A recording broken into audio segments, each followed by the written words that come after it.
saya akan mengelaborasi apa yang menjadi pengetahuan saya di bidang public speaking, kemudian di bidang jurnalistik, kemudian ada juga di kepenyiaran dan juga radio. Jadi kita kemas nanti menyesuaikan tentu kebutuhan teman-teman semuanya. Dan saya paham betul latar belakang teman-teman itu macam-macam ya. Tentu kegunaan public speaking itu macam-macam juga menyesuaikan dengan kebutuhan teman-teman. Dan ini perlu saya sharekan di awal agar teman-teman tahu ya, oh backgroundnya Mas Rory itu dari penyiar begitu ya, kemudian jadi dari speaker juga.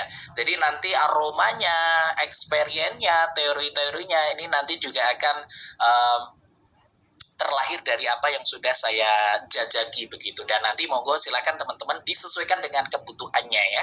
Oke, baik teman-teman, Anda bisa menjalin silaturahmi dengan saya ya teman-teman di Instagram kita di @roryarnas ya, _Arnas, Rory _Arnas. Anda juga bisa menyambung silaturahmi di IG kita ngangsu academy. Monggo silakan teman-teman ya yang mau bergabung. Tadi juga sudah kita infokan ya. Nanti kita akan update terus info-info terkini terkait dengan public speaking khususnya di akun tersebut ya. Boleh nanti silakan. Nanti teman-teman misal kalau semuanya lagi ada problem di bidang public speaking juga boleh ya DM kita gitu teman-teman ya. Baik. Disclaimer juga teman-teman, materi yang kami sampaikan adalah hasil elaborasi dari berbagai sumber, mulai dari buku bacaan, pernyataan ahli, dan diramu dengan pengalaman pemateri ya, yang kurang lebih 7 tahun bekerja di bidang ini. Materi dalam public speaking selalu berkembang terus dan sifatnya dinamis, fleksibel ya. Apalagi sekarang dengan adanya, dulu kurang lebih ya teman-teman 7 tahun yang lalu kita kalau ngadain training begitu, itu sifatnya offline terus gitu kan ya. Nggak ada tuh yang namanya Zoom begitu kan, jarang banget gitu kan. Kemudian datanglah yang namanya arus pandemi, kita dipaksa untuk dekat dengan dunia online, dan nyatanya ini ya kita merasakan cukup efektif ya. Kita bisa silaturahmi dengan teman-teman dari Sabang sampai Merauke begitu.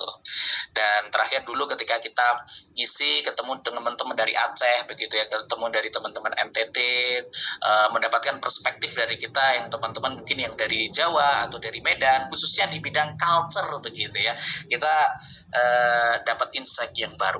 Baik teman-teman, itu sebagai permulaan ya, sebagai prolog dulu teman-teman, bahwa ini adalah hal yang penting untuk kita sampaikan, bahwa latar ini sekali lagi akan memetakan ya pengetahuan teman-teman, dan nanti seenggaknya teman-teman akan bisa memilah bahwa trainer ini latar belakangnya seperti apa, dari mana, dan nanti akan mempengaruhi informasi yang saya sampaikan.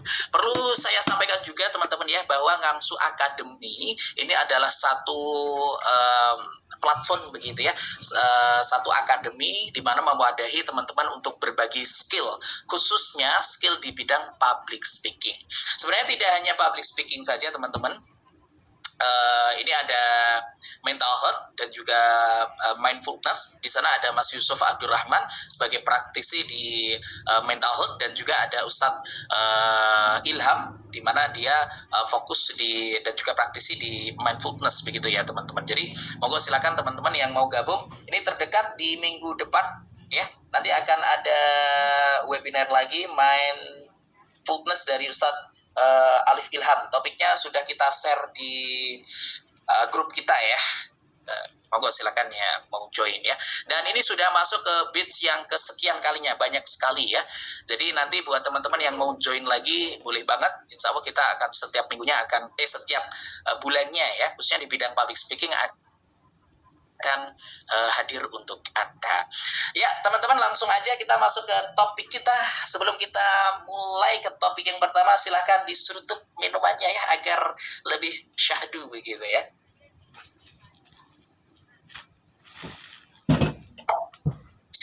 Oke. Kasih senyuman dulu dong. Ya, biar tambah semangat gitu. Kak Salwa kasih senyum dikit Kak Salwa. Kak Rosa, kasih senyumnya Kak Rosa. Ya, jadi ya terima kasih sudah dikasih love juga ini ya. Love gini kan ya. Ya, kalau saya meminjam Termasuk teman-teman yang dari pesantren itu kan, tabassamu fi wajhi akhika sedekah begitu ya. Senyummu terhadap saudaramu itu adalah sedekah. Bayangkan teman-teman, saking sulitnya senyum, saking angelnya senyum ini sampai turun yang namanya hadis terkait dengan senyum itu ya. Oke, teman-teman, saya nggak mau membahas terkait dengan senyum terlalu deep ya. Kita kemarin sudah membahasnya. Nanti mungkin kita singgung sedikit, nggak apa-apa. Ya, malam hari ini kita mau ngobrolin soal berbicara dari hati sampai ke hati audiens. Jadi ini saya kira adalah satu topik yang cukup menggugah teman-teman ya, bahwa ketika kita menjadi informer, menjadi speaker, menjadi MC, menjadi host, itu tidak hanya sebagai corong informasi saja, tidak hanya menjadi speaker aja ya, tidak hanya menjadi sound aja begitu ya, atau kalau di masjid itu teman-teman ya sebagai toa saja, enggak. Jadi di sini harus ada yang namanya berbicara dengan hati, karena teman-teman listener kita sekali lagi mereka adalah manusia yang mempunyai hati. Sekarang teman-teman kita dihadapkan satu teknologi yang saya kira sangat luar biasa sekali. 2 atau 3 tahun yang lalu kita belum mempunyai teknologi ini ya, yakni adalah AI. Ya, AI di sini memfasilitasi semua, mulai dari desain, khususnya teman-teman mahasiswa gitu ya, ketika mau nyari jurnal, mau nyari informasi apapun dengan yang namanya kecerdasan buatan ini sudah sangat mudah untuk didapatkan, terfasilitasi begitu ya teman-teman ya. Dan kekurangannya di AI ini salah satunya adalah berkenaan dengan perasaan dan juga hati gitu ya teman-teman, karena AI ini adalah bagian dari robot. Nah, di sini adalah peluang kita sebagai human, manusia ya, yang mempunyai perasaan dan juga pikiran, di mana kita harus bisa memanfaatkan AI sebaik mungkin ya teman-teman. Jangan kita sebaliknya diperbudak oleh AI. Ya, kita harus sebaliknya ya, harus bisa menggunakan AI dengan sebaiknya. Saya tidak menggunakan kata memperbudak AI gitu ya, itu karena terlalu ekstrim begitu ya teman-teman ya. Baik, mau ekstrim atau ice cream? Ice cream aja ya Kak Meli Amalia ya. Oke, baik teman-teman ya, malam hari ini kita akan ngobrolin soal berbicara dari hati sampai hati audiens. Ini menjadi satu variabel kita di malam hari ini. Variabel pertama adalah kita mau bagaimana mengupas menjadi seorang speaker yang bisa memainkan perasaan hati dirinya. Mulai dari dirimu sendiri as a speaker. Kemudian apa setelah kita bisa menata perasaan kita, menata hati kita, baru nih kita bisa merangsang masuk ya kepada hati audiens kita. Banyak teori yang kita elaborasi teman-teman. Salah satu informer kita ya, itu dari Amy Kandi ya. Ini adalah seorang speaker dan juga profesor di Amerika dan fokus pada psikologi dan juga public speaking. Dan beberapa teori dari beliau akan kita sampaikan di malam hari ini.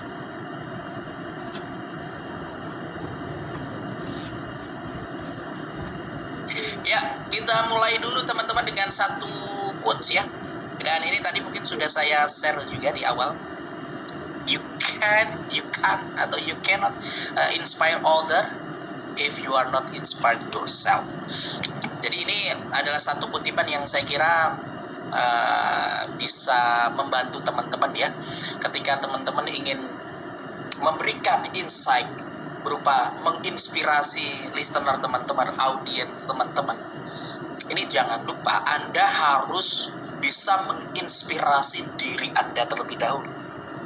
Ketika Anda bisa menginspirasi diri Anda, ya, kemungkinan besar ketika Anda memberikan informasi, sharing informasi, bonding, insight atau motivasi yang sifatnya positif, ya gitu ya, teman-teman, maka akan bisa terdelivery dengan mudah kepada audiens teman-teman. Nah, jadi inspirasi itu dimulai dari kita dulu teman-teman. Baru setelah itu ketika kita bisa menginspirasi diri kita, baru nanti akan inspirasi ketika kita sampaikan, kita flurkan, kita sharekan, audiens akan bisa mengikuti. Ada satu sampel teman-teman ya, dulu ketika jadi penyiar radio begitu ya, namanya orang lagi belajar begitu kan ya, lagi belajar, yang penting saya bisa announce, berikan informasi, menggunakan juga perasaan. Pokoknya mulut berbicara, pikiran menggali informasi, perasaan belum main saat itu. Nah, ketika itu saya membawakan informasi yang sifatnya fun. Selamat pagi teman-teman, gimana kabarnya? Semoga Anda semuanya dalam keadaan sehat dan bahagia ya. Masih mendengarkan di FM dan seterusnya. Itu setelah kita pelajari. Tapi sebelumnya ada catatan begitu kan teman-teman. Kita masih dibantu dengan yang namanya catatan. Jadi saat itu kita dikasih evaluasi begitu ya. Mas Rory, kamu kalau menyampaikan informasi atau opening lah misal kayak gitu ya. Jadi ketika kamu ingin ceria, listener kamu ingin ceria, ceriakanlah diri kamu dulu. Ketika kamu sudah ceria, kamu jangan memaksakan audiens untuk mengikuti keceriaan Anda. Karena apa? Karena kalau kamu sudah ceria dan kamu sapa mereka, energi positif itu akan mengalir dengan sendirinya kepada audiens Anda. Itu ya teman-teman, itu sebagai permulaan. Jadi kalau semuanya Anda ingin audiens Anda vibe positif, ya, insight-nya positif, ya, thinking-nya positif, maka dimulai dari informernya positif juga. Khususnya di bidang motivasinya, khususnya di bidang energinya. Itu ya teman-teman. Jadi kalau energi Anda positif, maka audiens akan dengan mudahnya tanpa Anda suruh, ya, energi positifnya akan tumbuh dengan sendirinya. Itu poin dari apa yang kita sampaikan di slide yang pertama. You cannot inspire other if you are not inspired yourself. Jadi kalau kamu mau menginspirasi orang lain, inspirasi diri Anda dulu. Setelah itu nanti orang lain akan mengikutinya dengan sendiri. Nah, ini adalah satu poin teman-teman sebagai prolog untuk mengawali topik kita. Relevansinya apa dengan topik kita? Bicara dari sampai ke hati audiens kita. Relevansinya adalah pertama, bahwa ketika kita ingin membawa informasi yang sifatnya deep, dalam, berperasaan, jadi mulailah hidupkanlah perasaan yang nyaman, yang hangat dari diri Anda terlebih dahulu. Gitu ya teman-teman. Kemudian nanti akan bisa menyetrum kepada audiens Anda dengan sendirinya. Oke, gitu ya teman-teman ya. Oke, itu satu pancingan di awal untuk mengawali diskusi kita di malam hari ini. Baik teman-teman, di slide berikutnya saya ingin mengajak teman-teman untuk menggali informasi yang ada di perasaan Anda dan problem-problem Anda di bidang public speaking. Pertanyaannya adalah, apa masalah Anda ketika berhadapan dengan audiens? Ketika lagi ada acara, sudah siap nih, sudah prepare nih. Nah, perasaan pertama yang muncul ketika Anda berhadapan dengan audiens itu seperti apa? Spesifik yang problem begitu ya, teman-teman. Apakah Anda kaku, merasa tidak nyaman, grogi, tiba-tiba ketemu mantan begitu kan ya, tiba-tiba ngeblank semuanya. Nah, itu tolong diutarakan, setiap orang boleh ya chat satu problem aja. Jangan banyak-banyak. Saya ingin tahu ya, satu problem aja, jangan banyak-banyak. Silakan. Problemnya apa?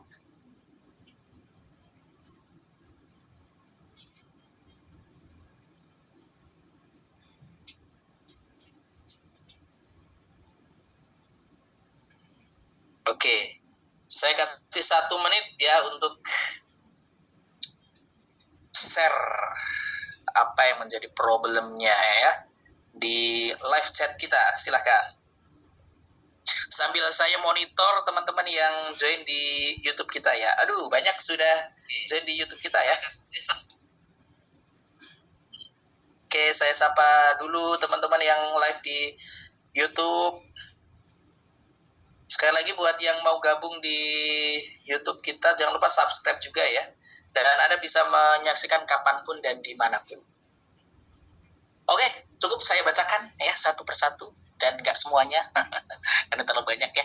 Ada yang kaki gemeter, ada overthinking, ada ngeblank, ada canggung, ada belibet begitu ya. Suka gugup, nervous, nggak pede, deg-degan, ada belibet. Apalagi ada yang pingsan, waduh ini over ini ya, bisa langsung pingsan ya. Apalagi nih, pandangan audiens tentang kita, audien merasa penampilan kita nggak epic begitu ya, mind blank. Apalagi nih, gemeter, suaranya tiba-tiba hilang, kebanyakan bilang kayak orang kesetrum begitu ya. Nervous dan lain sebagainya. Masih banyak ya. Oke teman-teman, cukup banyak banget memang ya problemnya. Ini apalagi 759 orang yang join di Zoom kita. Artinya, ini yang Zoom aja ya, artinya ini yang banyak problem. Kalau kita buka ini ada 700 orang ya yang mempunyai problem ini ya. Oke, teman-teman, terima kasih atas atensinya. Jadi, banyak ya. Banyak banget ini problemnya. Dan saya kira ada rasa gugup, tremor, deg-degan, overthinking, apalagi mind blank, suka bilang begitu ya. Kemudian apalagi ya, macam-macam ya, kaki gemeter dan lain sebagainya. Dan saya kira apa yang di-sharekan teman-teman di malam hari ini, yang saya minta tadi setiap orang seenggaknya satu yang dirasakan banyak orang itu ya, teman-teman yang join di malam hari ini itu juga merasakan apa saja yang teman-teman chatkan di live chat tadi dan apa yang saya sebutkan tadi. Karena apa? Seenggaknya apa yang diproblemkan teman-teman, apa yang menjadi problem teman-teman begitu yang Anda chat begitu ya di live chat kita, itu juga saya rasakan. Saya juga merasa deg-degan, saya kadang merasa overthinking begitu ya, merasa tremor begitu ya, kemudian merasa nggak pede, tiba-tiba ngeblank dan lain sebagainya. Itu juga saya rasakan. Artinya apa teman-teman? Bahwa perasaan-perasaan itu muncul secara naluri ya sebagai manusia. Jadi kita harus bisa melihat itu secara satu objektif begitu ya. Kemudian setelah kita melihat secara objektif, baru kita mencari yang namanya solusinya. Nah, di slide pertama saya ingin membawa teman-teman ketika teman-teman ingin memulai sesuatu hal, mencari obat begitu ya. Jadi harus spesifik dulu masalahnya apa.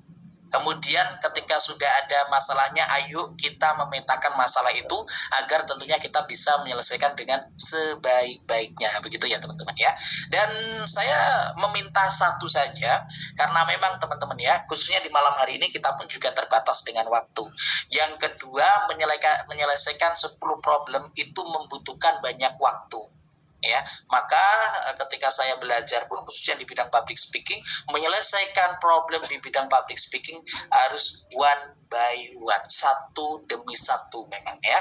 Jadi tidak bisa keseluruhan. Walaupun memang kita kadang kalau harus menyelesaikan 10 masalah di bidang public speaking waktunya terlalu lama dan kita harus tampil besok, ya mau tidak mau teman-teman ya, kita harus bisa menelan formula itu dengan secepat-cepatnya, tapi kita belum bisa merasakan sepenuhnya apakah formula ini cocok ya untuk problem-problem yang saya rasakan atau tidak. Yang penting ketika saya perform besok itu bisa terselesaikan dengan sebaik-baiknya. It's okay, no problem. Yang namanya skill di bidang public speaking itu jangka waktu untuk belajarnya memang tidak ada hentinya begitu ya. Oke. Itu ada slide yang berikutnya ya, memetakan problem teman-teman, dan saya kira ini perlu teman-teman catat ya di notepad teman-teman atau catatan teman-teman agar teman-teman tahu problem-problem itu. Dan ini sekali lagi penting, kita harus memetakan atau menuliskan problem-problem, seenggaknya di kerangka nomor 1 itu hal yang perlu kita selesaikan yang pertama gitu ya teman-teman. Ya monggo silakan disesuaikan apa yang menjadi problem teman-teman. Yang pertama, apakah gugupnya, apakah nervousnya, apakah ketika ketemu sama seniornya tiba-tiba itu ngeblank ataupun yang lain. Nah itu monggo silakan dituliskan di notepadnya. Nanti kalau semuanya ada kesempatan untuk tanya jawab bisa ditanyakan. Oke, gitu teman-teman ya. Kita lanjutkan di topik berikutnya. Oke, ada satu problem ya teman-teman yang mungkin perlu saya bahas, dan ini juga banyak teman-teman yang merasakan, adalah cognitive freeze begitu ya. Ada yang namanya pembekuan kognitif. Satu, karena merasa ada tekanan, kemudian perasaan ini membeku. Kehilangan akses ke memori kerja dan kemampuan kognitif tertinggi kita. Kemudian yang terakhir ini adalah present ya. Ini mencegah pembukaan itu. Nah ini solusinya. Ayo kita bedah di problem yang pertama ini. Problemnya teman-teman sekali lagi tadi banyak, dan kita akan mengambil beberapa sampel di malam hari ini yang sudah saya siapkan di PPT. Pertama adalah pembekuan kognitif atau cognitive freeze begitu ya teman-teman. Ini adalah menjadi satu problematika tersendiri, khususnya teman-teman yang khususnya sudah berkarir begitu ya. Atau teman-teman nggak harus berkarir di tempat kerja, tapi teman-teman berorganisasi di tempat kuliah teman-teman. Dan saya kira di sini juga banyak juga pelajar ya, teman-teman yang eksis di organisasi, di OSIS begitu ya, atau di kepramukaan begitu ya. Ini pernah nggak merasa nge-freeze atau merasa teman-teman itu kayak beku gitu? Artinya apa teman-teman? Beku itu kita merasa tidak bisa bebas berekspresi. Ketika kita tidak merasa bebas berekspresi, nanti impact-nya kita tidak bisa menggali potensi kita lebih dalam. Ya, itu impact-nya. Kemudian yang kedua, kita tidak bisa eksplor yang sangat luas, sehingga kita itu seakan-akan monoton, kita tidak bisa bergerak, kita tidak bisa eksplor, kita tidak bisa berkembang akhirnya. Ya. Dan saya kira teman-teman juga banyak merasakan itu. Saya pun juga pernah merasakan ini. Di mana saat itu ketika di tempat kerja saya teman-teman ya, saya merasa ketika saya tampil begitu ya, itu saya merasa diawasi oleh senior saya begitu ya. Nah, ketika saya ada perasaan merasa diperhatikan, merasa dikengkang begitu ya, akhirnya apa? Saya merasa menjadi orang yang beku begitu, nge-freeze begitu ya teman-teman. Akhirnya apa? Membuat saya tidak bisa enjoy. Saya tidak bisa bebas ekspresi, saya tidak bisa mengeluarkan inspirasi, saya tidak bisa mengeluarkan sesuatu yang benar-benar ingin saya keluarkan. Karena apa? Takut salah. Jadi saya kira teman-teman juga merasakan itu ya, banyak dari teman-teman yang mungkin merasa takut salah. Nah, solusinya apa? Nanti di akhir ya. Ini perlu kita petakan dulu.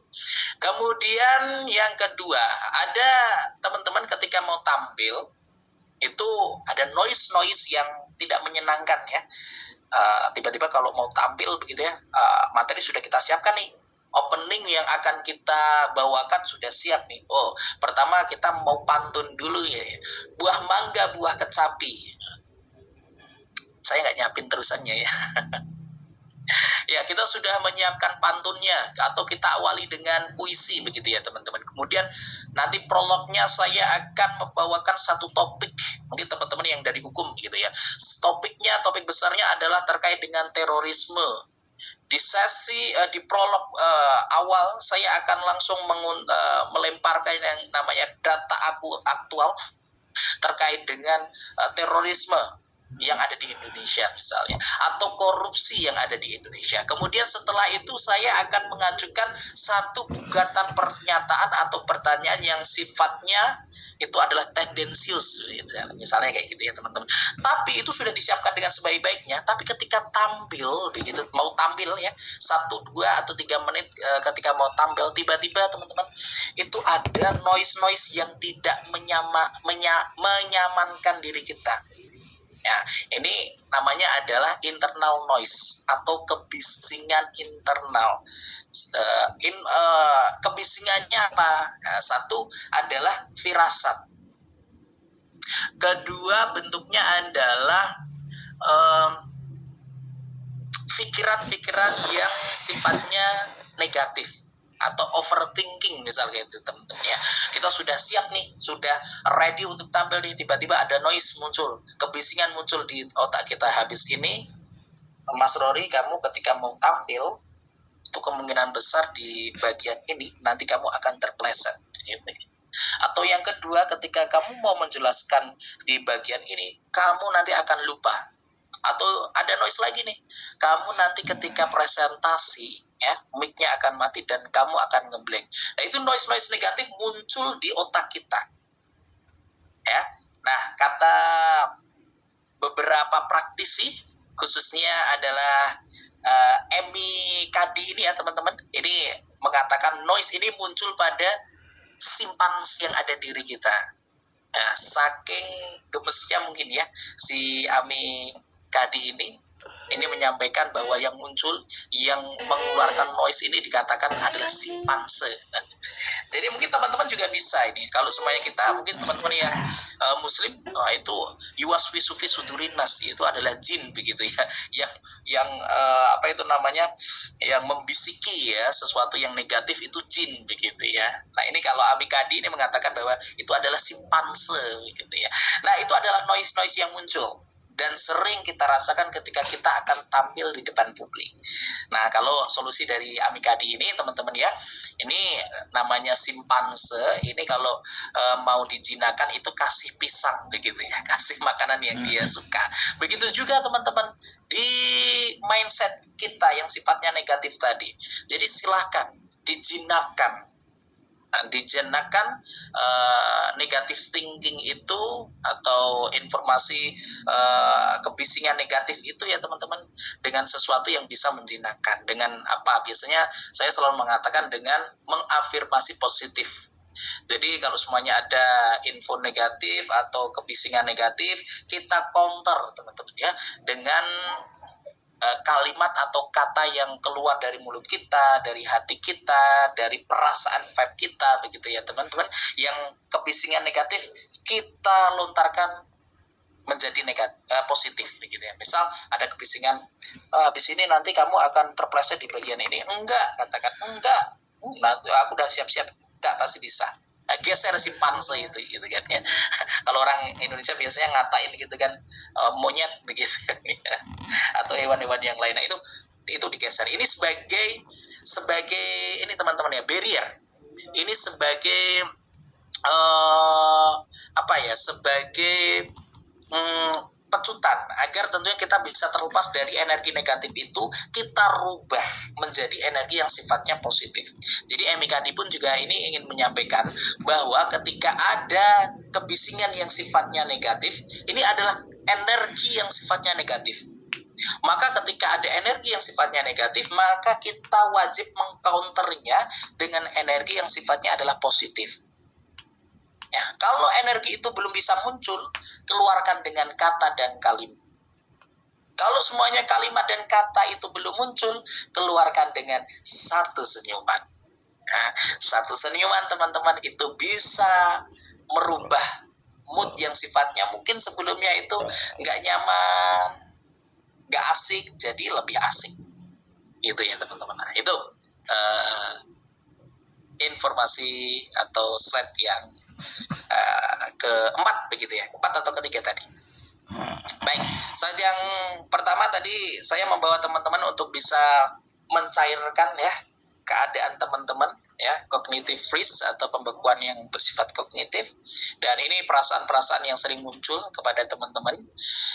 Satu solusinya sebenarnya ada present ya, atau bentuk kehadiran, tapi nanti aja. Dan di slide kedua ini adalah kebisingan yang noise begitu ya, yang sering muncul ketika kita akan presentasi begitu ya. Kemudian yang ketiga adalah unlocking your true self ya, membuka akses ke diri sendiri.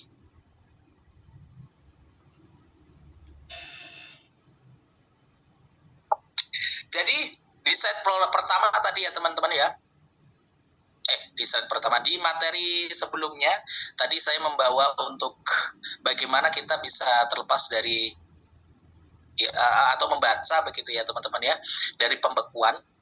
Mungkin pembekuan dari keadaan mulai dari senior, kemudian keadaan dari tempat yang tidak membuat kita nyaman, AC terlalu dingin begitu ya. Jadi memang variabel-variabel itu perlu kita telaah ya. Jadi problem khususnya ketika kita beku begitu ya, itu bisa karena faktor relasi, friendship begitu teman-teman, atau karena infrastruktur yang ada gitu ya, membuat mentalitas kita tidak siap. Kemudian yang kedua ini adalah kebisingan tadi.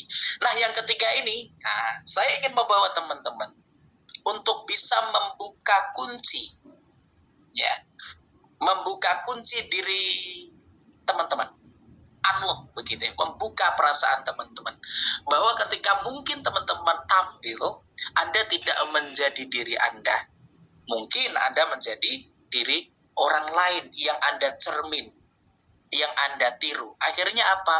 Autentik diri, natural diri itu tidak tercermin dan tidak terlihat. Akhirnya membuat apa? Membuat teman-teman tidak pede, membuat teman-teman tidak yakin akan diri teman-teman, membuat teman-teman ketika tampil menjadi, oh, this is not me, ini bukan saya gitu ya, ini orang lain gitu ya. Nah ini adalah slide yang ingin saya tampilkan, membuka akses ke diri sejati Anda ya. Jadi membuka akses ke diri sejati kita bukan menciptakan, kita tidak perlu menciptakan persona baru, kualitas terbaik sudah ada dalam diri kita. Nah ini sebenarnya poin yang ingin saya sampaikan di slide ini teman-teman ya. Kita sebagai manusia diciptakan oleh Tuhan, ini sudah mempunyai kelebihannya masing-masing ya. Maka sekali lagi saya ambil ya dari teman-teman santri itu kan, la tahtakir mandunaka falikuli syai'in lahu maziyah begitu ya. Jadi jangan pernah menghina seseorang, karena seorang itu pasti memiliki yang namanya kelebihan. Kelebihannya pun macam-macam. Ada yang mungkin lebih di bidang public speaking begitu ya teman-teman ya. Ada yang lebih di bidang hitung-menghitung begitu ya. Ada lebih di bidang sosialnya bagus begitu ya. Kemudian ada yang bagus di bidang emosionalnya begitu ya. Ada yang bagus di kecerdasan kognitifnya begitu ya.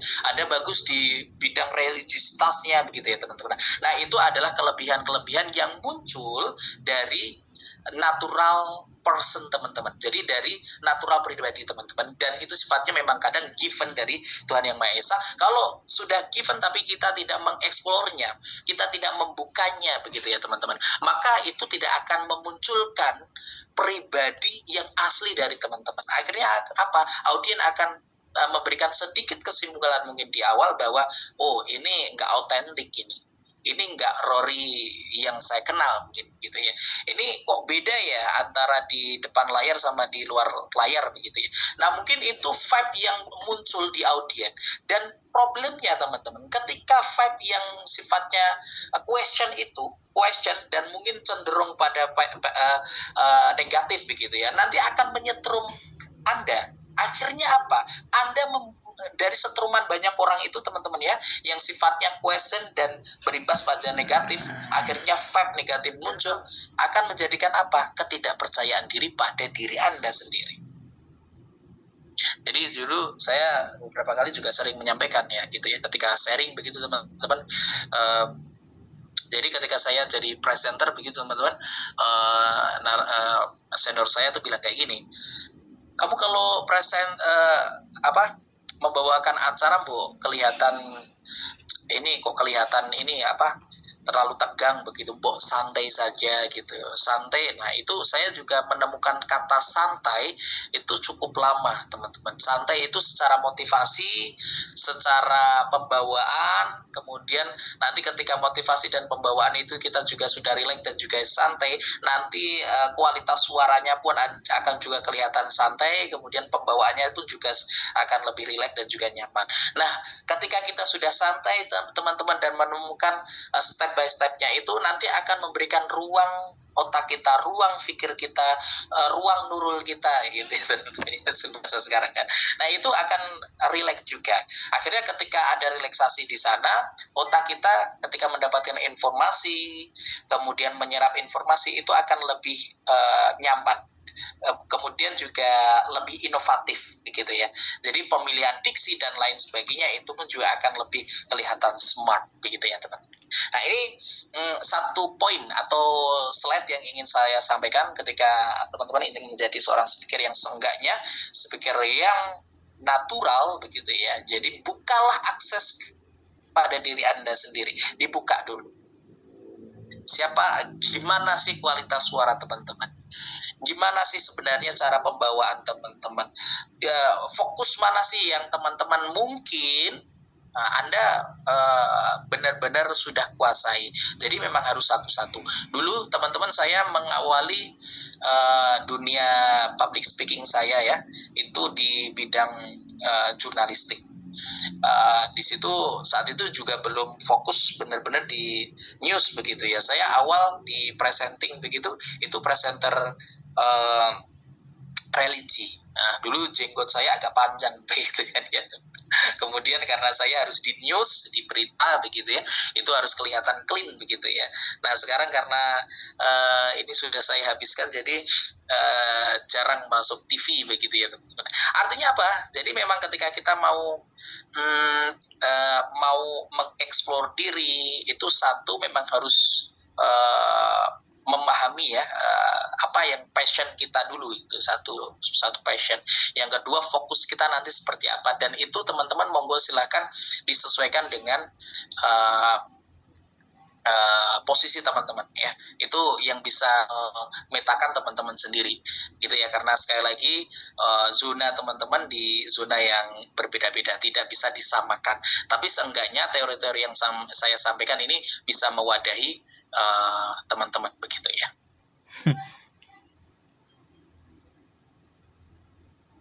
Aman ya, silakan diseruput kopinya dulu sampai sekarang. Ngobrol pun juga harus aman, nyaman gitu ya. Oke, sebelum saya lanjutkan mungkin ada pertanyaan dulu nggak? Di sesi akhir aja ya. Oke, terima kasih Kak Nita tadi ngasih semangat. Ya kalau dikasih semangat itu jadi lebih semangat lagi gitu ya teman-teman ya. Oke, kita lanjutkan. Ini kita di slide berikutnya adalah power pose. Jadi kekuatan pose. Amikadi ini teman-teman ya, profesor di bidang psikolog dan praktisi di bidang public speaking. Kekuatan pada pose ya. Kekuatan pada posisi teman-teman ketika mau tampil.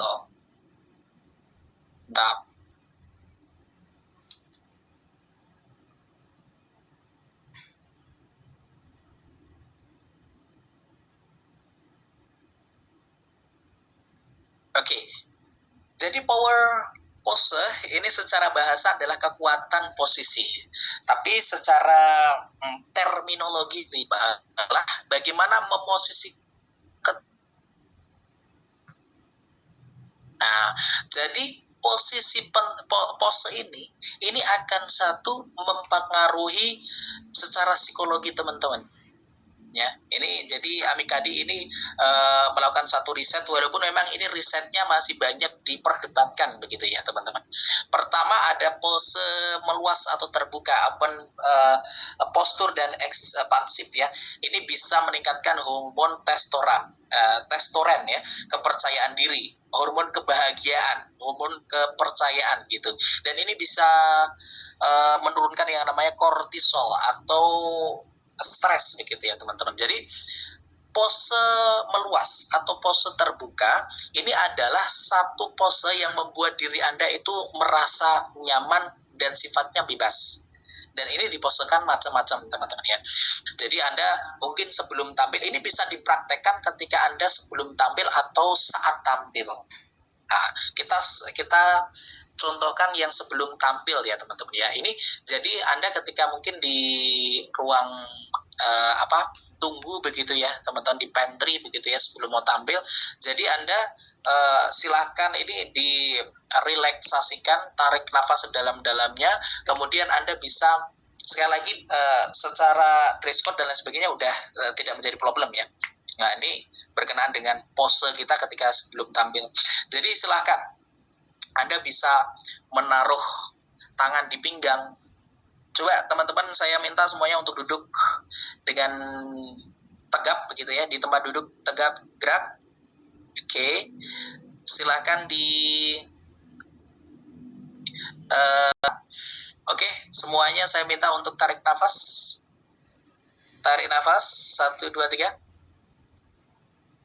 Lewat hidung, keluarkan lewat mulut. Yuk, sekali lagi tarik nafas lewat hidung.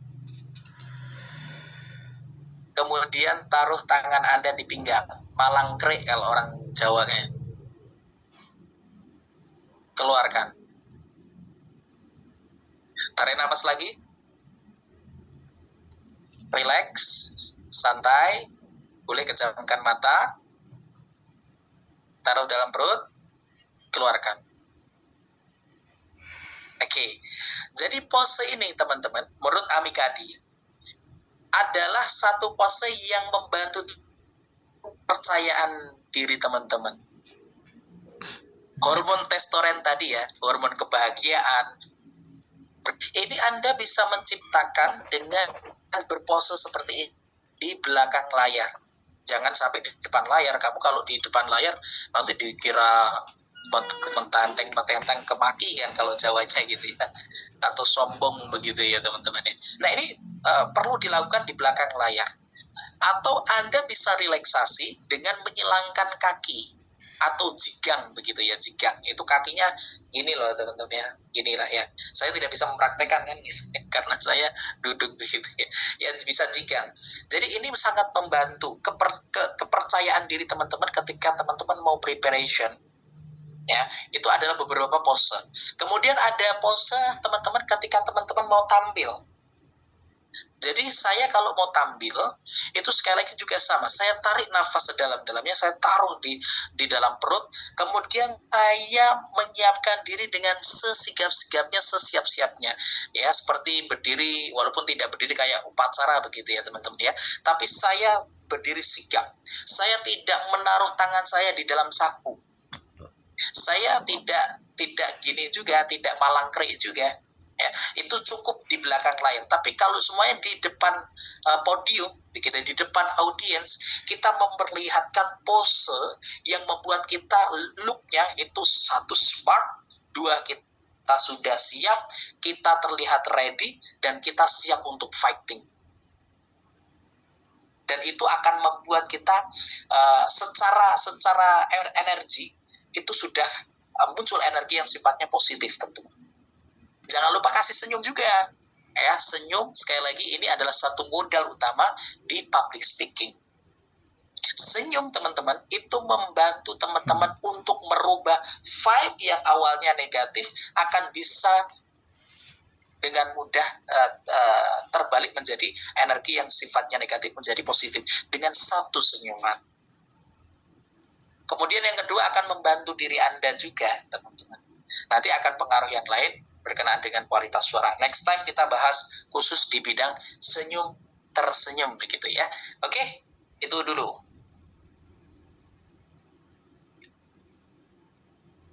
Ya. Nah, ini adalah pose yang sifatnya open posture dan ekspansif teman-teman ya. Nah, saya cek dulu laptop saya mau mati. Oke. Itu yang ekspansif dan open posture ya.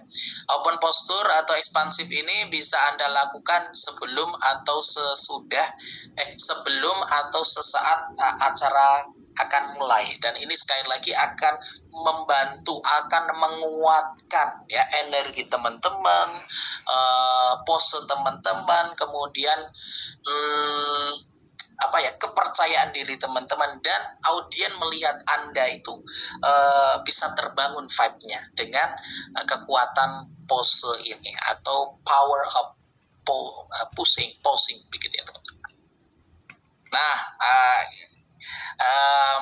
lawannya ya dari open posture atau ekspansif ini, pose meluas atau pose terbuka ini, lawannya adalah close posture ya, atau pose mengkerut dan tertutup. Ya, ini bisa memicu peningkatan stres dan perasaan kurang dominan. Jadi misalnya teman-teman kalau mau tampil ya, salah satu contoh close pose begitu ya, atau pose tertutup mengkerut ini adalah teman-teman kelihatan nggak siap gitu ya. Harusnya kan tegap gini, Anda mengkerut gini, kemudian tangan Anda masukkan ke dalam jaket atau jasnya, kelihatan teman-teman itu kayak kedinginan begitu ya. Teman-teman tidak memperlihatkan kalau teman-teman itu siap. Kemudian ketika berdiri, yang satu yang satu menahan, yang satu santai begitu ya teman-teman. Nah, ini memperlihatkan secara pose teman-teman belum memperlihatkan aura atau energi positif yang teman-teman ingin bangun. Ya, jadi ini sangat mempengaruhi energi yang teman-teman ingin ciptakan. Apakah teman-teman ingin, dan ini menyesuaikan dengan kebutuhan teman-teman juga ya. Jadi misal teman-teman ingin menciptakan satu vibe ya, keadaan diskusi yang sifatnya santai, Anda bisa memperlihatkan pose-pose yang sifatnya santai. Misal kalau semuanya memang di awal teman-teman ingin membuat vibe-nya, energinya positif dan rigid begitu, Anda bisa menggunakan power pose tadi yang rigid begitu, yang mungkin tegap berdiri, tatapan tajam begitu ya, senyumnya senyum tipis begitu dan lain sebagainya. Atau teman-teman ingin menciptakan suasana yang rileks begitu, yang nyantai, yang vibe-nya juga vibe santai begitu ya, Anda bisa menggunakan close pose atau postur begitu ya, dengan memasukkan tangan di dalam juga nggak apa-apa, tapi tanda kutip acaranya harus acara santai begitu ya teman-teman. Dan ini sangat membantu vibe yang teman-teman ingin bangun, dan dua-duanya ini sekali lagi diperlukan dan menyesuaikan dengan kebutuhan acara teman-teman. Oke gitu ya. Dan yang kedua ini, yang ketiga ya, setelah expansive atau open posture, kemudian ada close posture. Nah, ada catatan penting lagi. Melakukan pose kekuatan selama 2 menit dapat meningkatkan satu keberanian tadi ya, kemudian kepercayaan dan optimisme, serta bisa meningkatkan yang namanya performa dalam situasi penuh dengan tekanan. Ini sebenarnya fokusnya pada di expansive atau open posture. Dan ini pun juga bisa praktekkan di close posture ya, atau pose mengkerut. Jadi melakukan pose close posture ini selama 2 menit ini tentu bisa membuat keadaan suasana ini bisa lebih cair dan lain sebagainya. Dan sekali lagi, kedua pose ini dibutuhkan menyesuaikan dengan kebutuhan acara tertentu.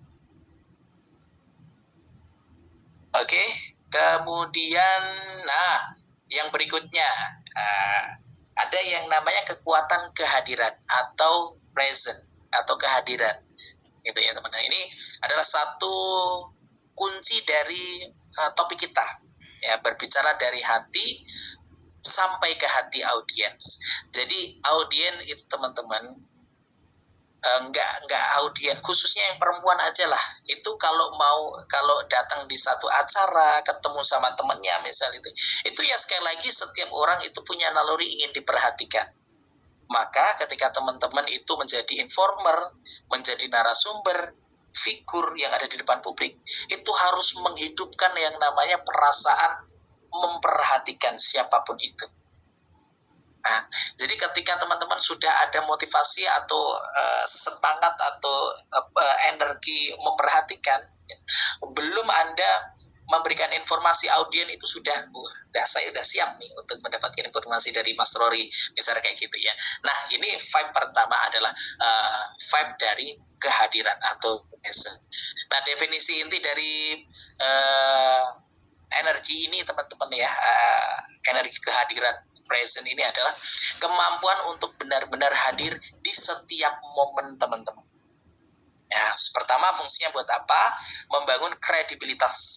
Nah, orang yang hadir penuh terlihat lebih percaya diri dan juga autentik. Kemudian membuat audien ini merasa dihargai. Mereka merasa Anda saat berbicara kepada mereka, di depan mereka ini bisa lebih nyaman, lebih rileks dan lain sebagainya. Kemudian bisa menangkap perhatian mereka. Dan kehadiran penuh ini seperti magnet. Ya, ketika teman-teman ini menyampaikan satu informasi, apa caranya dan bagaimana ini yang bisa memancing yang namanya kehadiran, vibe kehadiran, energi kehadiran ketika kita tampil di depan publik begitu.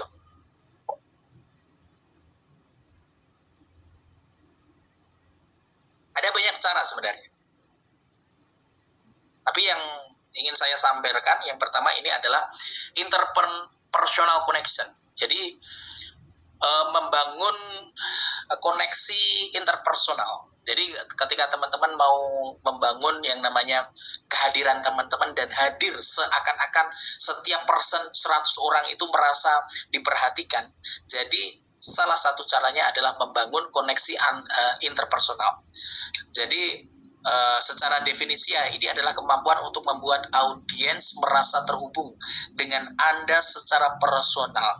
Mereka bukan hanya sekumpulan orang, tapi individu yang Anda ajak berkomunikasi. Artinya apa teman-teman? Walaupun teman-teman hanya satu orang berbicara di depan 100 orang ini ya, atau 765 orang ini, 737 orang ini, seakan-akan saya ngobrol hanya sama satu orang. Seakan-akan saya ngobrol hanya sama Pak Yosua Sanjaya.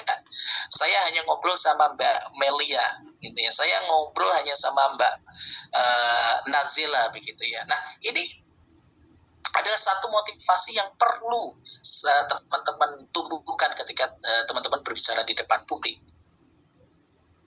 Gitu ya. Jangan seakan-akan teman-teman itu saya itu tidak hanya memfasilitasi kamu doang, saya memfasilitasi banyak orang. Nah, ketika vibe itu yang dibangun itu kurang bisa kurang bisa memfasilitasi perasaan teman-teman setiap personnya. Tapi coba munculkan motivasi pada dirimu bahwa ketika saya ngomong di depan publik itu seakan-akan saya ngomong hanya kepada satu orang saja, gitu ya. Di depan saya hanya satu orang, gitu ya. Maka ketika motivasi itu akan muncul, seenggaknya seratusan atau banyak orang yang di depan kita itu bisa kita antisipasi perasaan-perasaan yang ingin diperhatikan secara personal itu. Nah, caranya apa? Pertama, untuk membangun yang namanya interpersonal connection, satu adalah melakukan eye contact ya, atau tatapan mata. Jadi problemnya memang ya teman-teman, kalau semuanya orangnya banyak 100 begitu ya. Kalau orangnya 738 yang ada di Zoom, saya cukup memantau melihat kamera begitu. Kalau saya melihat kamera ya seakan-akan teman-teman itu diperhatikan secara langsung kayak V-call gitu kan ya. Nah, tapi kalau semuanya acara di offline itu bagaimana? Apakah kita melihat satu persatu? Enggak teman-teman ya. Saran saya ketika teman-teman mau tampil begitu ya, ini siapkan 3 sudut kanan, tengah dan kiri begitu. Nah, ini Anda ulangi sekali terus menerus dan Anda bergantian begitu, agar tentunya teman-teman itu audiennya bisa merasa terperhatikan. Nah, fungsinya sebenarnya juga banyak ya ketika teman-teman presentasi atau jadi informer dan menggunakan eye contact, tatapan mata. Tatapan mata adalah teman-teman ya, ketika Anda tampil, Anda ini secara enggak langsung seakan-akan Anda menatap mata audiens Anda. Misal nih teman-teman, kalau semuanya ngomong lagi curcol sama temannya, itu kan kalau semuanya ngomong itu harus di ini kan, mata dan ketemu mata gitu ya. Nah, mata ketemu mata itu sebelum informasi disampaikan itu seakan-akan informasi sudah mengalir, itu nyetrum gitu kan ya. Nah, itu satu. Jadi artinya ketika kita apa sih eye contact itu ya, sekali lagi ini adalah tatapan mata kita terhadap lawan bicara kita, bisa spesifik di audiens kita, dan itu impact-nya banyak, fungsinya banyak. Satu, kita tidak harus bonding dengan bermacam cara begitu ya teman-teman, tapi kalau semuanya kita sudah membangun eye contact atau tatapan mata antara kita dan audiens kita begitu ya, itu secara enggak langsung kita bisa menarik perhatian mereka, menarik perasaan diri mereka kepada perasaan kita. Nah, ketika perasaan hati mereka sudah kita sambungkan begitu teman-teman, nanti ketika kita ingin menyampaikan informasi akan lebih mudah diterima oleh audiens kita. Kemudian yang berikutnya itu adalah menggunakan bahasa tubuh yang terbuka.